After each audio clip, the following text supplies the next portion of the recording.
안녕하세요. 아주 작고 거의 느껴지지 않는 것이 있습니다. 처음에는 잘못처럼 보이지 않지만 조금씩 마음 안에 자리를 만들기 시작하는 것 말입니다. 겉으로 보기에는 죄가 아닌 것처럼 보이지만 시간이 지나면서 영적인 혼란을 만들고 마음을 둔하게 하며 분별력을 약하게 만드는 선택들 말입니다. 문제는 넘어짐 그 자체가 아닐 수도 있습니다. 죄를 그저 용서의 문제로만 다루는 순간 죄는 계속 머물 공간을 얻게 됩니다. 그리고 그것은 영적 혼란의 문을 열고 마음의 감각을 무디게 하며 원수가 일할 수 있는 공간을 만듭니다. 그래서 이 질문은 피할 수 없습니다. 죄란 무엇입니까? 왜 성경은 해가 지도록 분노를 품지 말라고 경고할까요? 왜 마음속에 쌓인 원망, 조용히 눌러둔 분노, 표현되지 않은 감정들이 원수가 역사하는 통로가 된다고 말할까요? 그 자체로는 죄가 아닐 수 있습니다. 그러나 죄로 이어지는 길이 될 수 있습니다. 바로 이 지점에서 분별이 필요합니다. 하나님의 말씀은 눈에 보이는 죄만 피하라고 하지 않습니다. 작은 틈이 문이 되기 전에 미리 닫으라고 가르칩니다. 이 과정이 어떻게 시작되는지, 왜 반복되는지, 그리고 성경이 어떤 지혜를 주는지 알고 싶다면 끝까지 함께해 주십시오. 오늘의 메시지는 정죄가 아니라 깨달음이며 영적인 보호와 하나님 앞에서 더욱 깨어있는 삶에 대한 이야기입니다. 이제 말씀으로 들어가겠습니다. 하나님의 말씀은 요한일서 1장 1절부터 3절까지에서 아주 분명하고도 목회적인 음성으로 말씀합니다. 이렇게 기록되어 있습니다. 내 자녀들아, 내가 이것을 너에게 쓰는 것은 네가 죄를 짓지 않게 하려는 것이다. 그러나 만일 누군가 죄를 짓는다면 우리는 아버지 앞에서 변호자를 두고 있다. 의로우신 예수 그리스도이시다. 그분은 우리 죄를 위한 화목 제물이시며 우리의 죄뿐 아니라 온 세상의 죄를 위한 분이시다. 그리고 우리가 그의 계명을 지키면 그로 말미암아 우리가 그를 알고 있다는 것을 안다. 가장 먼저 들려오는 음성은 사랑이 담긴 권면입니다. 내 자녀들아, 너로 하여금 죄를 짓지 않게 하려는 것이다. 이 말씀은 위협이 아닙니다. 짐을 지우는 말도 아닙니다. 아버지의 방향 제시입니다. 이어서 말씀은 우리의 연약함을 인정합니다. 만일 넘어지는 일이 생긴다면 이미 준비된 길이 있다는 것입니다. 아버지 앞에는 변호자가 계십니다. 의로우신 예수 그리스도입니다. 이것은 자비를 보여줍니다. 그러나 자비는 권면을 무효로 만들지 않습니다. 넘어졌을 때 회복이 있다는 사실을 말한 뒤 말씀은 다시 본질로 돌아옵니다. 그의 계명을 지키면 우리가 그를 알고 있다는 것을 안다. 하나님은 용서를 받았으니 같은 삶을 계속 살아도 된다고 말씀하지 않으십니다. 복음은 과거를 정리하는 데서 끝나지 않습니다. 현재를 자유롭게 하기 위함입니다. 그리스도 안에서 하나님은 죄의 형벌만 제거하신 것이 아니라 죄가 지배하던 힘도 꺾으셨습니다. 당신은 죄책감만 없는 사람이 되도록 부름받은 것이 아닙니다. 죄로부터 자유한 사람으로 부름받았습니다. 죄를 단지 용서받을 문제로만 두면 그 죄는 계속 문을 엽니다. 영적인 혼란의 문을 열고 마음을 둔하게 만드는 문을 열며 원수가 역사할 공간을 만듭니다. 그래서 거룩해지는 과정에서는 분명한 목표를 이해해야 합니다. 계속 넘어짐을 관리하는 삶이 아니라 순종 안에서 걸어가는 삶입니다. 이것은 완벽을 요구하는 말이 아닙니다. 방향에 대한 이야기입니다. 하나님이 너로 하여금 죄를 짓지 않게 하려는 것이다 라고 말씀하신다면 죄를 피해야 한다는 사실만 아는 것으로는 충분하지 않습니다. 죄가 무엇인지 아는 것이 필요합니다. 정의가 없으면 양심은 흔들리고 분별은 약해지며 죄가 아닌 것을 두려워하고 죄인 것을 가볍게 여기는 일이 생깁니다. 그래서 이 질문은 중요합니다. 죄란 무엇입니까? 이해 없이 저항은 불가능합니다. 이제 우리는 두 가지 위험한 극단을 살펴볼 필요가 있습니다. 죄처럼 보이지만 죄가 아닌 것이 있고 죄이지만 인식되지 않는 경우도 있습니다. 에베소서 4장 26절과 27절에서 이렇게 말씀합니다. 분을 내되 죄를 짓지 말며 해가 지도록 분을 품지 말고 마귀에게 틈을 주지 말라. 말씀은 분노 자체가 죄라고 말하지 않습니다. 분노가 죄가 될 수 있다고 말합니다. 분노할 수 있습니다.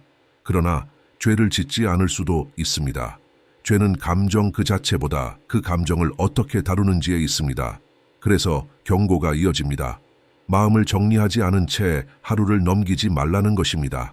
해결되지 않은 감정은 문이 됩니다. 말씀은 분명히 말합니다. 마귀에게 틈을 주지 말라. 용서하지 않은 마음, 조용히 쌓아둔 분노, 숨겨진 감정은 원수가 역사할 공간이 됩니다. 그렇다고 해서 모든 분노가 죄는 아닙니다.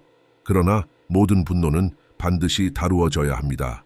반대로 자각하지 못한 채 죄를 짓는 경우도 있습니다. 반항이 아니라 지식의 부족 때문입니다.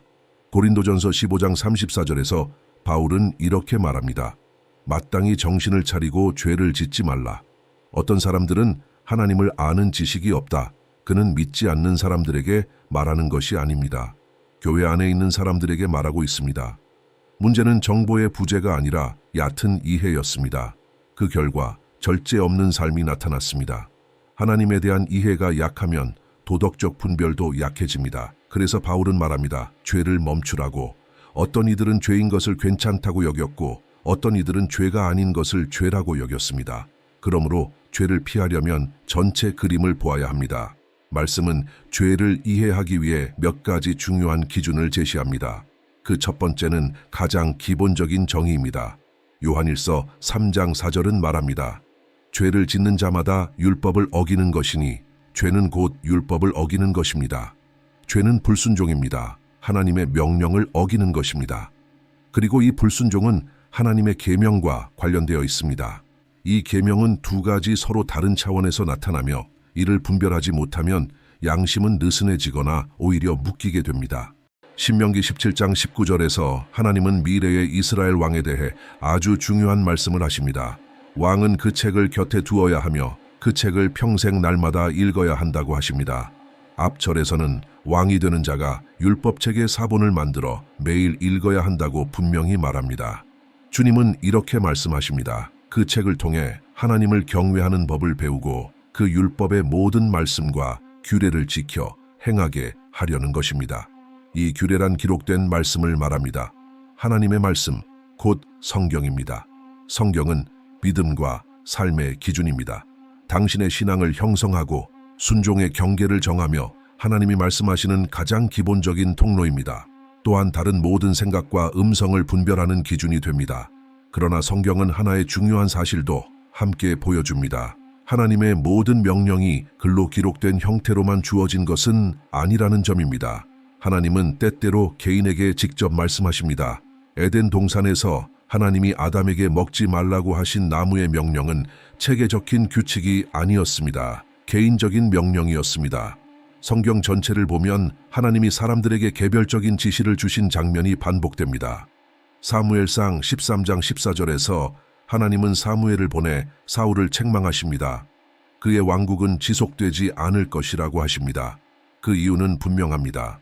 그가 주님의 명령을 지키지 않았기 때문입니다. 사울은 기다려야 했습니다. 제사를 드리지 말아야 했습니다. 정해진 때를 어기지 말았어야 했습니다. 그러나 사람들의 이탈이 시작되고 두려움이 마음을 지배하자 그는 스스로 행동했습니다. 7일이라는 기간은 율법에 기록된 규정이 아니었습니다. 하나님이 예언자를 통해 개인적으로 주신 명령이었습니다. 그 명령을 어긴 순간 사울은 단순히 실수한 것이 아니라 하나님께 불순종한 것입니다. 그것이 바로 죄입니다. 비록 기록된 율법을 직접 어기지 않았더라도 하나님의 분명한 말씀을 거부한 것이기 때문입니다. 그래서 죄는 단지 기록된 계명을 어기는 것만이 아니라 하나님이 개인적으로 주신 말씀에 불순종하는 것도 포함됩니다. 그리고 이 순종의 원리는 구약에만 국한되지 않습니다. 신약은 순종을 제거하지 않습니다. 더 깊게 만듭니다. 차이는 이것입니다. 이제는 은혜로 말미암아 순종할 수 있는 힘이 주어졌다는 것입니다. 로마서 8장이 말하듯 율법이 약했던 이유는 육신 때문이었습니다. 이제 새 언약 안에서는 은혜가 기준을 낮추지 않습니다. 기준을 이룰 수 있게 만듭니다. 예수님은 분명히 말씀하십니다. 내 계명을 가지고 지키는 자가 나를 사랑하는 자라고 하십니다. 예수님의 계명은 더 가볍지 않습니다. 더 깊습니다. 옛 언약에서는 이웃을 사랑하고 원수를 미워하라고 배웠지만 예수님은 말씀하십니다. 그러나 나는 너에게 말한다. 이 말씀은 기준을 낮춘 것이 아니라 높인 것입니다. 원수를 사랑하고 박해하는 자를 위해 기도하라는 것입니다. 예수님은 율법을 쉽게 하러 오신 것이 아니라 그 기준 위에 살 수 있도록 당신을 능력 있게 하러 오셨습니다. 히브리서 5장은 예수님이 순종하는 자들에게 영원한 구원의 근원이 되셨다고 말합니다. 바울은 로마서를 시작하면서도 마치면서도 믿음의 순종을 강조합니다. 이것은 분명합니다. 그리스도인의 삶은 순종의 삶입니다. 기록된 말씀에 대한 순종이며 개인적으로 주어진 말씀에 대한 순종입니다. 하나님은 당신에게만 요구하신 것이 있을 수 있습니다. 그리고 그것이 요구되었다면 그것은 당신에게 계명이 됩니다. 당신은 하나님의 말씀을 대할 때 중요한 균형을 배워야 합니다. 모든 사람에게 적용되는 일반적인 기준이 있는 동시에 일부 영역에서는 개인적인 선택의 자유가 허락된다는 것입니다. 사도 바울은 이 점을 분명히 설명합니다. 어떤 사람은 모든 날을 같게 여기고 어떤 사람은 날마다 차이를 둡니다. 만약 주중에 특정한 날을 반드시 구별해야 한다는 명령이 있었다면 바울은 그런 자유를 허락할 수 없었을 것입니다. 그것은 말씀에 어긋났을 것이기 때문입니다. 그러나 신약은 날에 대한 문제, 심지어 안식일까지도 다가올 것의 그림자로 다루며 새 언약 아래에서 무거운 의무로 두지 않습니다. 그래서 바울은 말합니다. 모든 날을 같게 여기는 사람은 나를 구별하는 사람을 판단하지 말고 나를 구별하는 사람도 다른 사람을 판단하지 말라고 합니다. 즉, 개인적인 차원에서 선택할 자유는 있지만 그 선택을 다른 사람에게 강요해서는 안 된다는 것입니다. 여기에서 많은 사람이 넘어집니다. 문제는 나를 지켰느냐의 문제가 아니라 사람을 대하는 태도에 있습니다. 죄는 종종 행동 자체보다 마음의 자세에서 드러납니다. 그래서 이 문제를 더 깊이 보아야 합니다. 로마서 14장 마지막 부분에서 바울은 이렇게 말합니다. 네가 가진 믿음은 하나님 앞에서 너 자신을 위해 가지라. 자기가 옳다고 여기는 일로 자신을 정죄하지 않는 자는 복이 있다. 그러나 의심하면서 행하는 자는 믿음으로 하지 않았기 때문에 정죄를 받는다. 믿음에서 나오지 않은 것은 모두 죄이다. 여기에는 중요한 원리가 담겨 있습니다. 내가 승인한 행동으로 인해 내 마음이 나를 정죄하지 않는가 하는 문제입니다. 어떤 사람들은 겉으로는 괜찮다고 말하지만 속에서는 죄책감과 정죄에 시달립니다. 그 이유는 종종 왜곡된 가르침 때문입니다. 지나치게 엄격한 규칙, 사람의 전통, 성경에 없는 금지들이 사람의 양심을 묶어왔습니다. 어떤 환경에서는 여성이 머리카락을 자르는 것조차 금지되기도 했습니다. 말씀을 통해 올바른 이해가 생기고 마음의 평안이 있다면 문제는 없습니다. 그러나 단순히 다른 사람을 따라 하다가 마음이 무거워진다면 그것은 믿음에서 나온 결정이 아닙니다. 성경은 분명히 말합니다. 믿음에서 나오지 않은 것은 죄입니다. 어떤 행동은 한 사람에게는 죄가 아니지만 다른 사람에게는 죄가 될 수 있습니다. 그래서 비교는 위험합니다. 다른 사람이 한다는 이유만으로 당신도 해도 되는 것은 아닙니다. 중요한 질문은 이것입니다. 그 선택이 하나님 앞에서 평안을 주는가? 결혼과 친밀함의 문제도 마찬가지입니다. 히브리서 13장은 결혼을 존귀히 여기고 침소를 더럽히지 말라고 말합니다. 간음하는 자뿐 아니라 부정한 자도 하나님이 심판하신다고 합니다. 이는 눈에 보이는 규칙을 넘어 영적인 기준이 있음을 보여줍니다.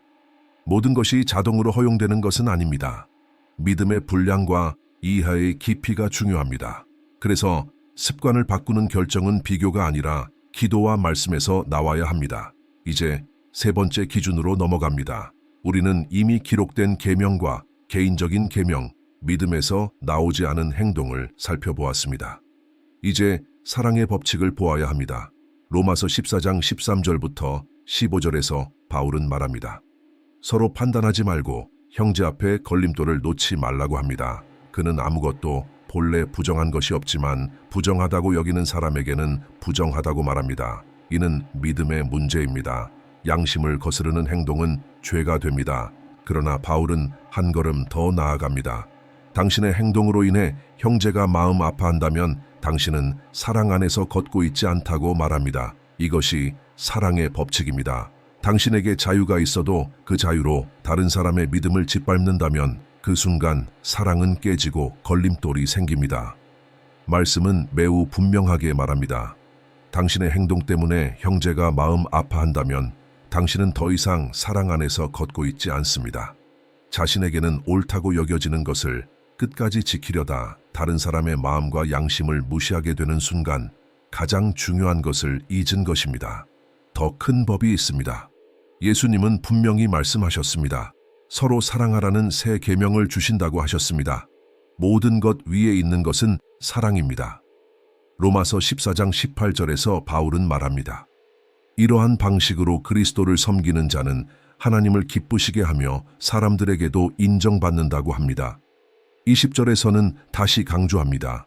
음식 때문에 하나님의 일을 무너뜨리지 말라고 합니다. 본질적으로 모든 것은 깨끗합니다. 교리적으로 제한할 이유는 없었습니다. 그러나 한 가지 경계가 있습니다. 어떤 행동이 다른 사람에게 걸림돌이 된다면 그것은 선하지 않습니다.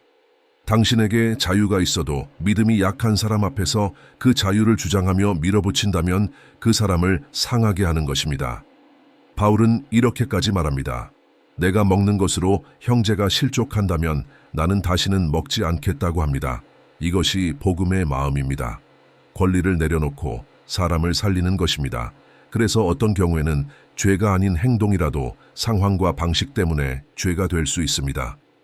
사랑의 법칙은 선택이 아닙니다. 사람과 관계할 때 오직 허용 여부만을 기준으로 살 수는 없습니다. 자기 권리를 앞서며 다른 사람을 무시하는 순간 그것은 사랑이 아닙니다. 사랑은 율법의 완성입니다. 이제 마지막으로 중요한 구분을 살펴보아야 합니다. 죄와 부정함의 차이입니다. 구약에서 죄는 피로 다루어졌고 부정함은 물로 정결하게 되었습니다. 죄는 보통 분명한 계명을 의도적으로 어기는 것이었습니다. 부정함은 의도하지 않게 접촉함으로 생기기도 했습니다. 그 경우에는 속죄의 피가 아니라 정결의 물과 시간이 필요했습니다. 거룩해짐의 과정에서 하나님은 죄와 부정함 둘 다를 다루십니다. 서로 다른 문제이지만 모두 해결이 필요합니다. 예수님이 십자가에서 찔리셨을 때 그분의 옆구리에서 피와 물이 나왔습니다. 피는 죄를 제거하고 물은 정결하게 합니다. 이것은 중요한 사실을 보여줍니다. 모든 영적 장애가 반드시 죄는 아닙니다. 성경에 금지되지 않았지만 영혼을 흐리게 하는 것들이 있습니다. 그래서 성경에 없는 규칙을 경계해야 합니다. 전통과 하나님의 명령을 혼동해서는 안 됩니다.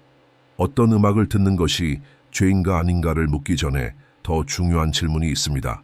그것이 하나님과의 관계를 가깝게 하는가, 멀어지게 하는가입니다. 죄는 아닐 수 있지만 죄로 이끄는 길이 될 수 있습니다. 하루 종일 왜곡된 가치관을 담은 것들을 마음에 채운다면 그 영향이 없을 수 없습니다. 어떤 규칙은 겉모습만 바꿀 뿐 마음을 바꾸지 못합니다. 요셉은 아무도 보지 않는 상황에서도 이렇게 말했습니다. 어찌 내가 하나님께 이 큰 악을 행하겠는가? 그는 알았습니다. 죄의 가장 큰 피해자는 자기 자신이라는 것을. 그래서 죄를 피했습니다. 모든 것이 통제의 문제가 아닙니다. 두려움의 문제도 아닙니다. 하나님을 향한 경외심의 문제입니다. 그분과의 관계를 지키려는 마음입니다. 그래서 우리는 순종 안에서 자라갑니다. 히브리서 5장은 예수님이 고난을 통해 순종을 배우셨다고 말합니다. 그분은 죄가 없으셨지만 점점 더 깊은 순종의 길을 걸으셨습니다. 당신도 마찬가지입니다. 말씀의 분명한 순종 위에 서 있을 수 있습니다. 그러나 여전히 성령의 개인적인 인도에 더 귀 기울여야 할 부분이 있습니다. 관계를 깊게 하고 듣고 성숙해져야 합니다. 중요한 것은 이것입니다. 죄를 원하지 않는 삶입니다. 넘어질 수는 있습니다. 그러나 포기하지 않습니다. 회복을 받고 다시 일어섭니다. 그리고 죄 가운데 머물지 않기로 결단합니다. 이렇게 살기 위해서는 죄에 대한 전체적인 이해가 반드시 필요합니다. 이 죄에 대한 이하에 위해서 당신은 이제 분별 있는 삶으로 부름받고 있습니다.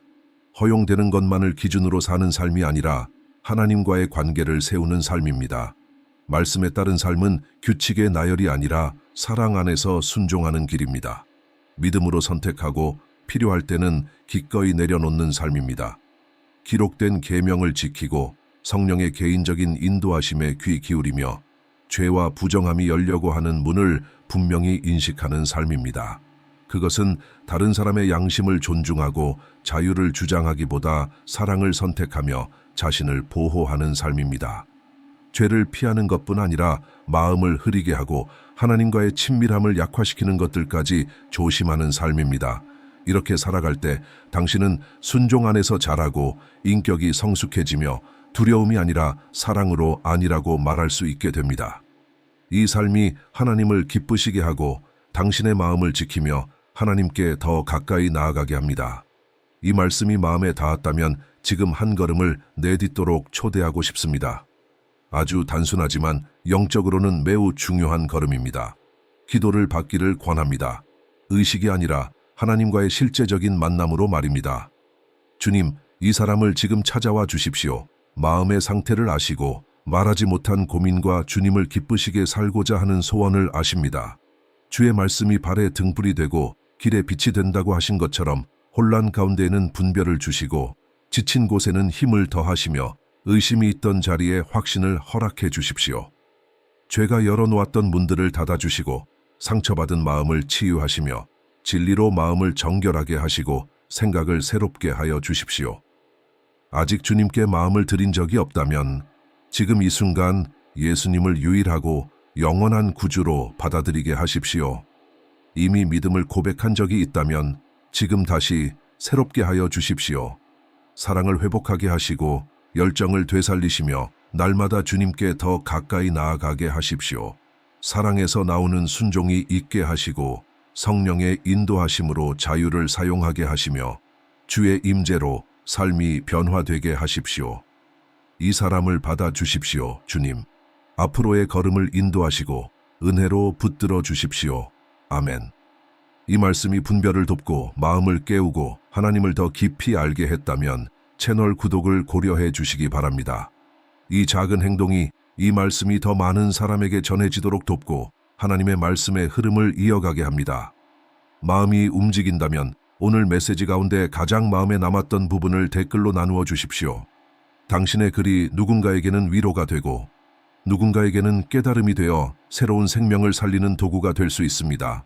함께 걸어가며 말씀 안에서 자라고 마음이 세워지기를 바랍니다. 곧 또 다른 깊은 메시지로 다시 만나게 될 것입니다.